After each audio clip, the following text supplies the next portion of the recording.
So what's up everyone, कैसे हैं सब लोग। Once again welcome back to our channel GS classes और मैं विपुल शर्मा आप सभी बच्चों का स्वागत करता हूं बिजनेस मैनेजमेंट की शानदार क्लास के अंदर।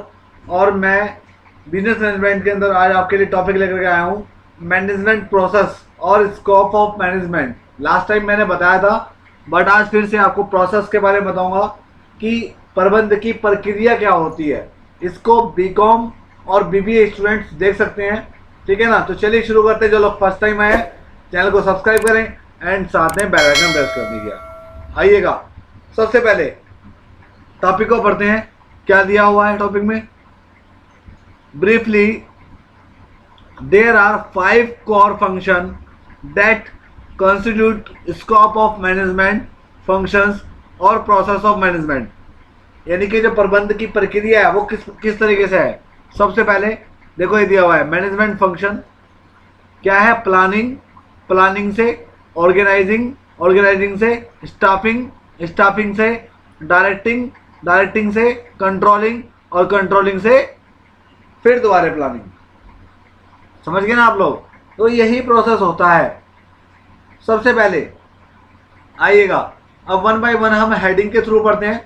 सबसे पहले प्रोसेस ऑफ मैनेजमेंट के अंदर आता है प्लानिंग। क्या आता है भाई? प्लानिंग। प्लानिंग का मतलब होता है योजना बनाना, प्लानिंग करना। तो देखो, सीधी सी बात है, जब भी हम किसी बिजनेस के अंदर अपना मैनेजमेंट को बनाते हैं तो हम एक प्लानिंग बनाते हैं सबसे पहले, उससे पहले, है ना। तो पढ़ते हैं, the first management functions in scope of management functions that managers must perform in is planning. In this function, plan is created to accomplish the mission and vision of the business entity. एक business को आगे ले जाने के लिए, आगे बढ़ाने के लिए, उसको ग्रोथ देने के लिए हमें जो हमारी टीम के मैनेजर्स होते हैं उनके साथ में बैठ करके एक प्लानिंग करनी होती है कि किस तरीके से हमारा बिजनेस ग्रोथ करेगा और हम किस तरीके से अपने बिजनेस को, अपने संगठन को ग्रो कराएंगे, और ताकि हमारा जो बिजनेस है वो पूरे ओवरऑल वर्ल्ड के अंदर फैल सके। तो ये प्लानिंग होती है, हर एक बिजनेस की होती है, चाहे वो एक स्कूल से रिलेटेड बात करूं मैं, चाहे मैं किसी से भी रिलेटेड बात करूं। आप लोग पढ़ सकते हैं इसको अच्छे से। दूसरा आता है प्रोसेस ऑफ मैनेजमेंट में स्टाफिंग। भाई देखो, कोई भी काम हो स्टाफ के बिना नहीं होता। बिजनेस है, अगर अच्छा बड़ा बिजनेस है तो उसके अंदर आपको स्टाफ रखना पड़ेगा, चाहे वो एक स्कूल ही क्यों ना हो। वहाँ भी अकेला एक प्रिंसिपल वर्क नहीं कर सकता, वहाँ उसको अपने हेल्पर्स की जरूरत पड़ेगी, जिनको स्टाफ बोलते हैं, है ना। अकेला आदमी क्या क्या करेगा। तो आइए पढ़ते हैं। Staffing as the next function of management consist of a selection of appropriate staff for the organization to reach a goals faster and more efficient. According to today experience is well known that it's a difficult to financially evaluate. यानी कि आज को देखते हुए जो हमारी वित्तीय चीजें हैं, है ना, वित्तीय व्यापार है, उसको इवेल्युएट करना, उसको देखना, उसको जानना आज की डेट के अंदर बड़ा कठिन है। जैसे कि क्वालिटी हो गया, है ना, एफिशिएंट स्टाफ हो गया। जैसे देखा होगा ना आपने, भाई एक ही तरह की चीज है और बहुत सारे कंपनीज, बहुत सारी ऑर्गेनाइजेशन से जो उसको बना रही है, तो वो स्टाफिंग के अंदर ही आता है, ठीक है ना। इसको आप पूरे को पढ़ सकते हो, और इसके अंदर शायद एक एग्जाम्पल भी दिया हुआ है। For this reason good planning for personal policies as a function of management and corresponding execution of that selection of high quality people is becoming increasingly important. ठीक है। तीसरा आता है डायरेक्टिंग। डायरेक्टिंग क्या होता है?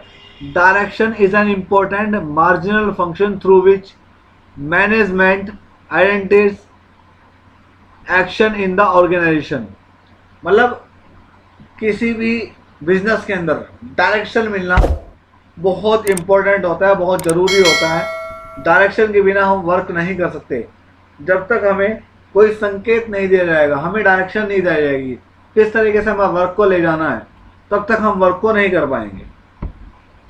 It is a function of management which is related with institution guiding and inspiring human factor in the organisation to achieve organisation objectives. इसको आप पढ़ सकते हैं अच्छे से और आपको समझ में आ जाएगा, ठीक है। कंट्रोलिंग, नियंत्रणता। Control is of any process that guides activity toward some predetermined goals.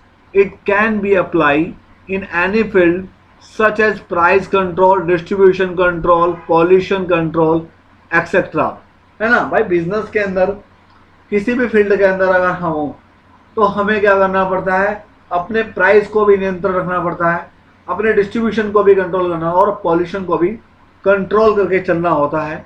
It is an element of management process and it's defined as process of analysing whether action are being taken in planned and taken corrective actions to make these to conform to planning, है ना। तो ये था भाई planning के जो process होता है, मैनेजमेंट का प्रोसेस होता है, वो इस पे आधारित है। बाकी इसके बाद मैनेजमेंट एंड एडमिनिस्ट्रेशन दे रखा है, तो इसको भी आप रीड कर सकते हैं, है ना। Simply put management can be understood as the skill of getting the work done from other. It is not exactly same as administration, which allows to a process of effectively administering the entire organization. The most important point that different management for the administration is that the former is concerned with directing and or guiding the operation of the organisation, ठीक है। इसको आप आसानी से read कर सकते हैं और आई होप आपको समझ में भी अच्छे से आएगा, ठीक है ना। इसके बाद मैनेजमेंट और एडमिनिस्ट्रेशन में डिफरेंस दे रखा है भाई। बहुत बार एग्जाम के अंदर मिल जाता है हमें मैनेजमेंट और एडमिनिस्ट्रेशन में डिफरेंस, तो आप लोग इसको जरूर पढ़ के जाइएगा। सबसे पहले जैसे मीनिंग आता है, तो मैनेजमेंट क्या होता है, मैनेजमेंट होता है and organized way of managing people and things of a business organization is called the management। भाई बिजनेस के अंदर, व्यापारिक संगठन के अंदर जो लोग बिजनेस को एक सही वे में लेकर के जाते हैं, संगठन को सही लेकर के जाते हैं, तो वो मैनेजमेंट कहलाता है। और एडमिनिस्ट्रेशन क्या होता है कि the process of administration and organisation by a group of people is known as administration. जहाँ एक संगठन के अंदर एक लोगों का, बहुत सारे लोगों का एक ग्रुप है ना, जो क्या करता है, एडमिनिस्ट्रेशन की प्रक्रिया को देखता है ना, उसको हम एडमिनिस्ट्रेशन ही कहते हैं। बाकी आप पढ़ सकते हैं authority, middle and lower level, top level, role क्या होता है, एग्जीक्यूटिव और डिस्ट्रीब्यूटिव, एरिया ऑफ ऑपरेशन पढ़ सकते हो आप अच्छे से, ठीक है। एप्लीकेबल टू पढ़ सकते हैं और डिसाइडेड पढ़ सकते हैं। वर्क हो गया, फोकस ऑन हो गया, है ना। इनका फोकस होता है ओनली मैनेजिंग वर्क पे, और इनका फोकस होता है making best possible allocation of limited resources.